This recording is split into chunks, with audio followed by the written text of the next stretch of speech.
जय गुरुदेव। खाने और 84 क्या है। गुरु के दर्शन करने चले आए हम दूर से, जिसका मतलब है 4 खाने 84 लक्ष योनियाँ। 4 खाने हैं अंडज जो अंडे से पैदा होते हैं, पिंडज जो पिंड अर्थात गर्भ से पैदा होते हैं, उष्मज अर्थात जो वर्षा ऋतु में बहुत से कीड़े मकोड़े पैदा हो जाते हैं, और स्थावर जो पृथ्वी पर स्थिर हैं जैसे वृक्ष आदि। इन 4 खानों में फिर अलग अलग नस्लें बनाई, जैसे ऊँट घोड़ा बैल बिच्छू आदि। फिर आत्मा को यहाँ मृत्यु लोक में फंसाने के लिए कर्म जाल बनाए और दुख और सुख बनाया, पाप और पुण्य।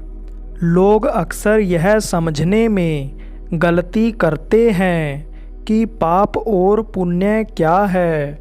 जिस काम को करने से चेतन आत्मा को दुख होता है वही काम पाप है, और जिस काम से इस आत्मा को सुख मिलता है तो वही काम पुण्य है। कर्मों से योनियाँ मिलती हैं, जो जैसे कर्म करता है उसे वैसी ही योनियाँ मिलती हैं। हर कर्म के अलग अलग फल हैं। भिन्न भिन्न कर्मों के अनुसार पेड़ की योनि, पक्षी की योनि आदि मिलती हैं।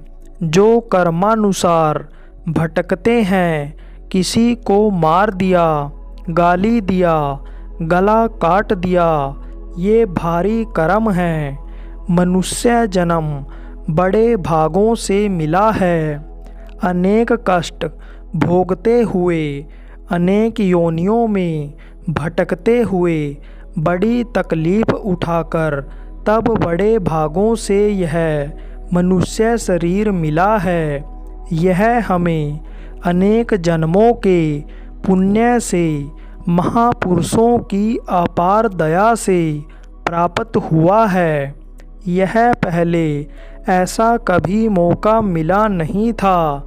गुरु के दर्शन करने से हमारा बड़ा भाग्य जागा है, जो हमें गुरु के दर्शन हुए। यह गुरु के दर्शन पहले हमें बाहर से मिलेगा।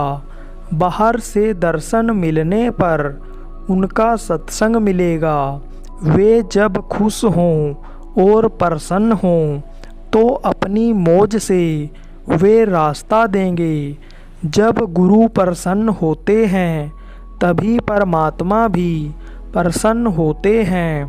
तो 4 खान और 84 लक्ष योनियाँ का चक्कर काटकर इस मनुष्य शरीर में आए हैं। तभी यह प्रार्थना होती है कि गुरु के दर्शन करने हम आए बड़ी दूर से। गुरु का महत्व तो तब समझता है जब इस प्रकार गुरु के दर्शन और सत्संग से समझ आती है, रास्ता पाकर साधना करता है। तब वह कहता है कि गुरु ने बड़ी कृपा किया। हे गुरुदेव, दया करो, जो कहोगे वही करूँगा। तब गुरु की दया से वासनाएं घटती हैं। सत्संग में बैठता है, मेहनत करता है, धीरे धीरे तपता है। मन बुद्धि चित्त अहंकार की सफाई होती है। जब अच्छी तरह तप जाता है तब कहता है कि बिना गुरु के कृपा के नाम नहीं मिलेगा, गुरु ही नाम देंगे। गुरु से प्रार्थना करता है, गुरु जी नाम रूप स्थान व रास्ता दे देते हैं, रास्ते का भेद दे देते हैं, गुरु नाम को बता देते हैं। उनकी दया से विषय वासनाएं कम हो जाती हैं। तब ऊपर चढ़ता है तो यह गुरु उस गुरु के पास ले जाते हैं। जब चढ़ते चढ़ते सचखंड पहुँचते हैं, कहते हैं बहुत दूर से आए, इतना दूर कि बिना गुरु के पहुँच ही नहीं सकते। गुरु कृपा बिना कुछ नहीं, गुरु की कृपा के बिना साधन भजन नहीं बनेगा। फिर बिना साधन तथा रोज के अभ्यास के कुछ नहीं होगा। रास्ता पाने पर उस गुरु के पास जाने का अभ्यास करना होता है। सुमिरन में नाम लेने से और दृष्टि के टिकाने से सूरत साफ होती है, उससे अंतकरण साफ होता है, तब सूरत हल्की होती है। इसलिए हम सबको गुरु के पास पहुँचना है। बिना सच्चे गुरु के अन्य काम से दान पुण्य पूजा पाठ का कोई असर न हुआ और न ही होगा। कर्मों का टैक्स कर्मों का सबको देना होगा। जैसे व्यवहारिक जगत में टैक्स है, वैसे ही कर्मों का टैक्स है। इस संसार में जो चीज़ें प्राप्त हैं, हवा पानी सूरज इत्यादि, सबका टैक्स तो देना ही होगा। इसके टैक्स से बचत न तो पूजा से होगी, न किसी पाठ से, न ही किसी अन्य क्रिया से। केवल गुरु जो कहें वैसा ही करो तो बंधन नहीं रहेगा, अहंकार नहीं रहेंगे, वासना से बचाव होगा। जब आप सब कार्यों को गुरु का कार्य समझकर करोगे तो उन कर्मों का बंधन नहीं होगा और आप उतना ही काम करेंगे जितना आवश्यक होगा। तब निष्काम कर्म होगा और कर्मों के बंधन तथा उनके टैक्स से बच जाएंगे। गुरु का कार्य न समझने से बंधन। जब हम गुरु का काम समझकर नहीं करते तो वासना होती है, जो बंधन का कारण है। तब भटकते हो, फिर 4 खान और 84 लक्ष योनियों में कर्मों के भुगतान के लिए चक्कर काटना ही पड़ता है। और जब तक फिर लौटकर मनुष्य घाट पर नहीं आओगे तो मदद कैसे मिलेगी, कैसे गुरु का दर्शन होगा। जब भागों से मनुष्य चोले में आ गए और गुरु के दर्शन हो गए तो अब वे जो कहें वह करो। उनके अमृत वचनों में सब मंत्र हैं, सब कुछ मौजूद है। उनकी आज्ञा पालन से मुसलमान का चांद, हिंदू का सूरज, ब्रह्मा विष्णु महेश सबकी प्रार्थना हो जाती है, सब खुश हो जाते हैं। तब रूठेगा कौन। इस विधि से कलेक्टर का भी मान लिया जाता है और सिपाही का भी मान लिया। आपको पता नहीं उसमें क्या क्या गुण हैं, इसलिए 5 नामों का विधि से साधन करना चाहिए। वासना कैसे छूटती है। जब आदमी को ऊपर का ख्याल पूरा हो जाएगा तो इधर नीचे की सभी वस्तुओं का लगाव छूट जाएगा। वह मृत्यु के समय याद नहीं रहेगा, तब आसानी से ऊपर के लोकों में पहुँचोगे।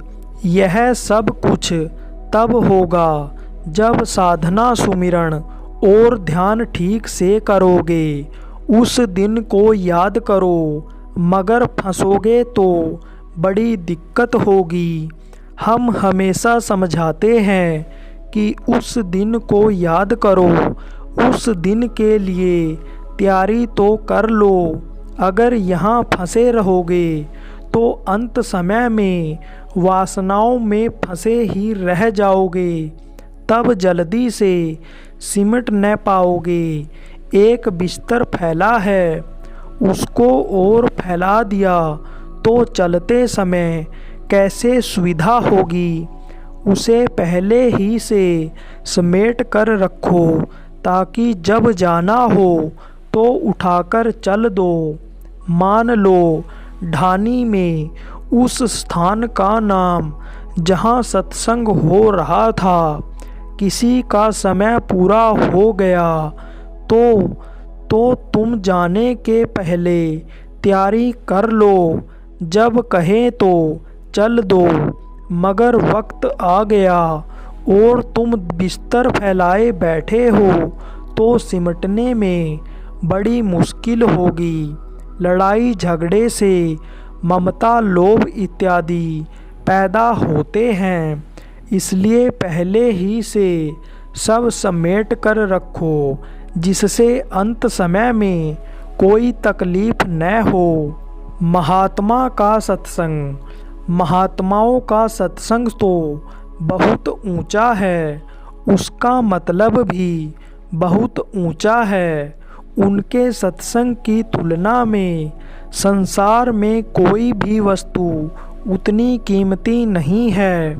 संत की जो वाणी निकलती है वह तो शक्ति से पूर्ण होती है, उसे संत की वाणी कहते हैं। उन सब संकल्प में ही पावर है। वैसे तो कोई भी उस बात को कह सकता है, परंतु जब महात्मा उस शब्द उस बात के साथ अपना संकल्प देते हैं तब उसमें पावर आती है और तब उस वचन से, उस वाणी से काम होता है। काम सत संकल्प से होता है। हम दुनिया में भी कोई काम करते हैं तो संकल्प पहले करते हैं, तभी वह काम सिद्ध होता है। इसी प्रकार हम सत संकल्प करें कि 24 घंटे में 3 घंटे अवश्य साधना करेंगे। यह सोचना चाहिए कि गुरु ने कहा है, इसलिए उसे अवश्य करें। वक्त फिजूल न गुजारो, इसलिए वक्त फिजूल न गुजारो। सार की वस्तु पर पूरा ध्यान तुम्हारा नहीं है, उधर ध्यान दो। जो समय पूरा हो गया वह फिर लौट कर आएगा नहीं।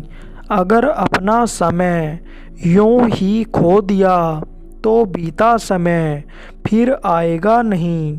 जो पूंजी समय की खो गई यह फिर तो किसी काम न आई। इसलिए आगे का ध्यान करो, वक्त खराब न करो, वरना इस बैठने से आगे रोना पड़ेगा। बैठो मत, अब थोड़ा तुम भी चलो, चल दो। चलने से वह जुगान जुग से फंसी जीवात्मा निकलेगी। फंसाए हो, यह अच्छा काम नहीं है। उस सूरत को निकालो और नाम से जोड़ लो, यह तुम्हारा दांव है। अगर अपना दांव बेकार कर दिया तो बराबर पछताना पड़ेगा और उस पछताने से कोई लाभ न होगा। शब्द अथाह समुद्र है, शब्द तो अथाह समुद्र है और यह सूरत यानी आत्मा उस समुद्र की एक बूंद है। उसको उसके समूह में पहुँचाओ ताकि सूरत भटके नहीं। शब्द की भी एक छाया होती है। जब सूरत शब्द को पा जाती है तो उसी में खो जाती है। तुम फंसो नहीं, बंदी न बनो, अपना काम करो। गांव के लोगों को यह चीज़ मिलती ही कहाँ। यह चीज़ तो ऐसी है कि ठोकरें खाते हैं, दौड़ते हैं, मगर मिलती नहीं है। आगे यह समय बंट जाएगा, फिर पछताओगे कि पहले तो साल में कई दिन दर्शन मिलते थे, परंतु अब तो 2.5 साल हो गए, मगर समय बंट जाने पर दर्शन मिलना मुश्किल हो जाएगा। हालांकि जितना ही समय का गैप होगा, दया उतनी ही अधिक मिलेगी। महात्मा की दया। जब सुमिरन के घाट पर आओगे तो देखोगे कि महात्मा दूर से ही दया कर रहे हैं। साधन भजन से दया मिलती है। महात्मा साधना भजन से दूर नहीं होने पाते। देखो, अनुभव करो, दया वहाँ से मिलेगी। दया मिलती है, मगर सानिध्य का लाभ नहीं मिलेगा। जो लाभ शरीर द्वारा होता है वह नहीं मिलेगा। सत्संग नहीं था, फिर भी बैठकर समझाया ताकि कभी करोगे तो मिलेगा, ऐसा सोचो। मैंने एक बच्ची से पूछा तो उसने कहा, हाँ, साधना करती हूँ। इस संसार से जो ममता लगाकर दुनिया के काम करते हो, तो उसी ममता को हटाकर इस जीवात्मा की सेवा करना है। प्रेम से सुनना बड़ा प्यारा है। टन टन टन टन बड़ा अच्छा होता है। जब बजता है तो लगता है कि सारी दुनिया में बज रहा है। अंतर का घंटा मंदिर वाले बजाना नहीं जानते, वह तो अंदर का घंटा ऐसे बजता है कि सारी दुनिया में कोहराम मचा है। इसका अनुभव है। वह जहाँ बजता है वह इस मृत्यु लोक से इन आँखों से ऊपर है। सबके दरवाजे इस दुनिया में उधर से ही हैं। वे रहने वाले चाहे तिब्बत के हों या पाकिस्तान के, वहाँ कोई रोक टोक नहीं। जैसे ही प्रवेश हो कि सब वहीं आ जाता है। देहात के लोग, देहात की स्त्रियों का मोटा काम व मोटी बुद्धि होती है, उनके कुतर्क नहीं होता है। अतः वे लगन से जो बताया जाता है उसे करते हैं। गांव के आदमी मेहनती होते हैं। हम शहरी लोग महीन बुद्धि के होते हैं और तर्क कुतर्क करते हैं, अतः उनसे कुछ नहीं होता। शहर के आदमी फंसे रहते हैं, भागते रहते हैं। देहाती आदमी सूरत शब्द योग का अभ्यास आसानी से कर सकते हैं, मगर यह चीज़ सबकी है। पंडित और पुस्तकें। पंडितों ने बहुत सी पुस्तकें छपा दिया है। गीता, रामायण, महाभारत और किस्से कहानी हैं। इनसे कोई फायदा नहीं है। इनसे केवल लड़ाई के भाव बनते हैं और इसको सुनकर लोग लड़ झगड़ जाते हैं। जिन पुस्तकों से लड़ाई हो जाए उससे क्या फ़ायदा। मेरी बात याद रखो, पुस्तक तो केवल नज़ीर थी। महापुरुषों ने जो अनुभव किए थे उसका बयान इन पुस्तकों में लिख दिया कि जिससे पढ़ने वाले उससे पढ़ करके अनुभव करने के इच्छुक होंगे और महात्मा की खोज करके उसे प्राप्त करेंगे जो उनमें लिखा है। अब तो क्या हो गया है कि महात्मा की कदर ही नहीं। लोग पुस्तकों के मनमानी अर्थ लगाते हैं और महापुरुष के वचन वाणी की मजाक बनाते हैं। मेरी बात मानो। अब मैं जो कुछ कहता हूँ उसे याद करोगे तो मानोगे, तो सुखी हो जाओगे। प्रेम से रहो, आदेश का पालन करो, राजनीति में मत पड़ो। सारे उत्पाद का खजाना राजनीति है। वह झूठ की जड़ है। आज के राजनीति को छोड़ दो। यदि इसका थोड़ा सा भी अनुभव यहाँ लोगों को न होता तो फिर यहाँ क्यों इतने आदमी और मैं आता। राजनीति तोड़ती है, वह जोड़ती नहीं है। प्रेम खींचता है। प्रेम और भावनाएं सदैव जीवों को खींचती हैं। सदा विचार होने से लोग बैठ जाते हैं। किसी को नुकसान नहीं पहुंचाते, सबका हित सोचते हैं। लेकिन राजनीति तो किसी को बैठने ही नहीं देती। इसी से मैं कहता हूँ कि इस राजनीति से हटो, क्योंकि जब कभी इसमें पड़े कि तकलीफ़ मिली, तुम लोग आत्मनिर्भर बनो। तुम लोगों को आत्मनिर्भर होना चाहिए।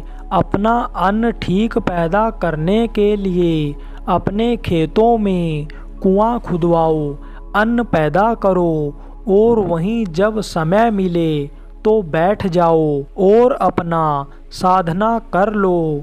उधर काम करने के बाद समय दे दो, 1-2 घंटे। किसी की चिंता न करो। तुम किसी की भी चिंता न करो।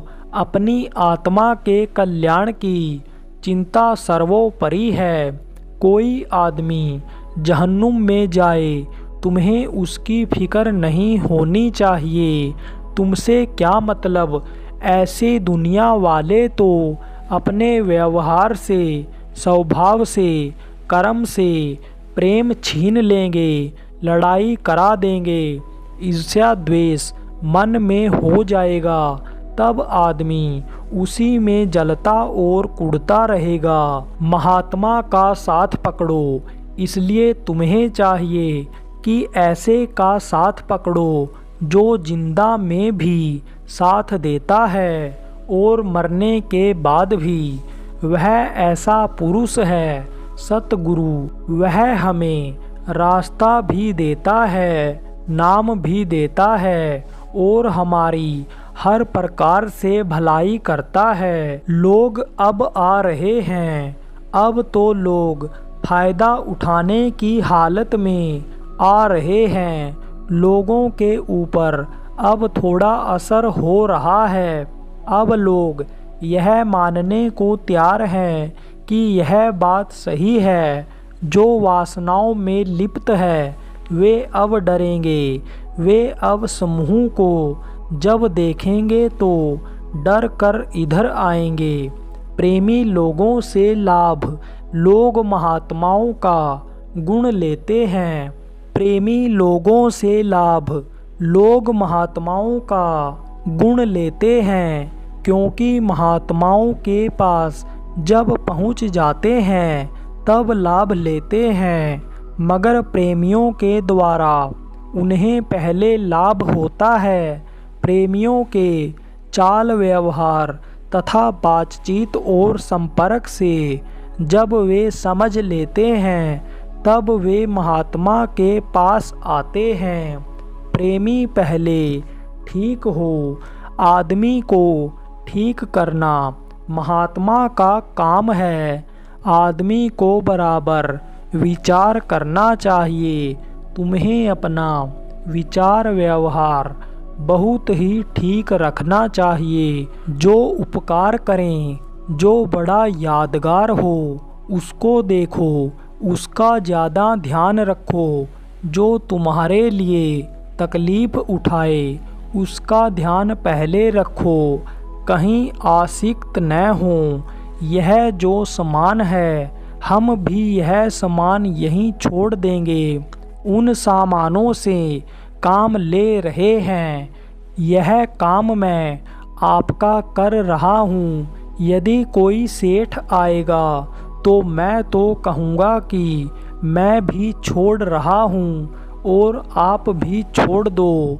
सब मिलकर एक समूह बना लो, विशाल समूह। उसमें सब प्रेम से रहें, प्रेम का व्यवहार रहे। प्रेम से गुरु का ही समझ कर रोज के कार्य करो, ताकि आसक्त न रह जाए। जब प्रेम हो जाए तो कचहरी की क्या आवश्यकता, तब पुलिस और जेल की क्या ज़रूरत। प्रेम से सब समाप्त हो जाएगा। कचहरी में तो खुराफात है, इंसाफ नहीं है। महात्मा प्रेम देते हैं। तुलाराम जी का उदाहरण। साधना भजन ठीक से करो, तुम्हारे तरफ तुलाराम जी महात्मा हो गए हैं। वे मन चित्त और बुद्धि से अपना काम करते थे, फिर अपना काम करने के बाद उससे अलग हो जाते थे। उससे अलग होकर सत्संग करते थे। जब आप भी अलग होकर काम करोगे तो सुमिरन ठीक से होगा, भजन ठीक से बनेगा और दृष्टि भी खुल जाएगी, आराम हो जाएगा। सुमिरन ध्यान भजन बिना नागा रोज करो। जय गुरुदेव।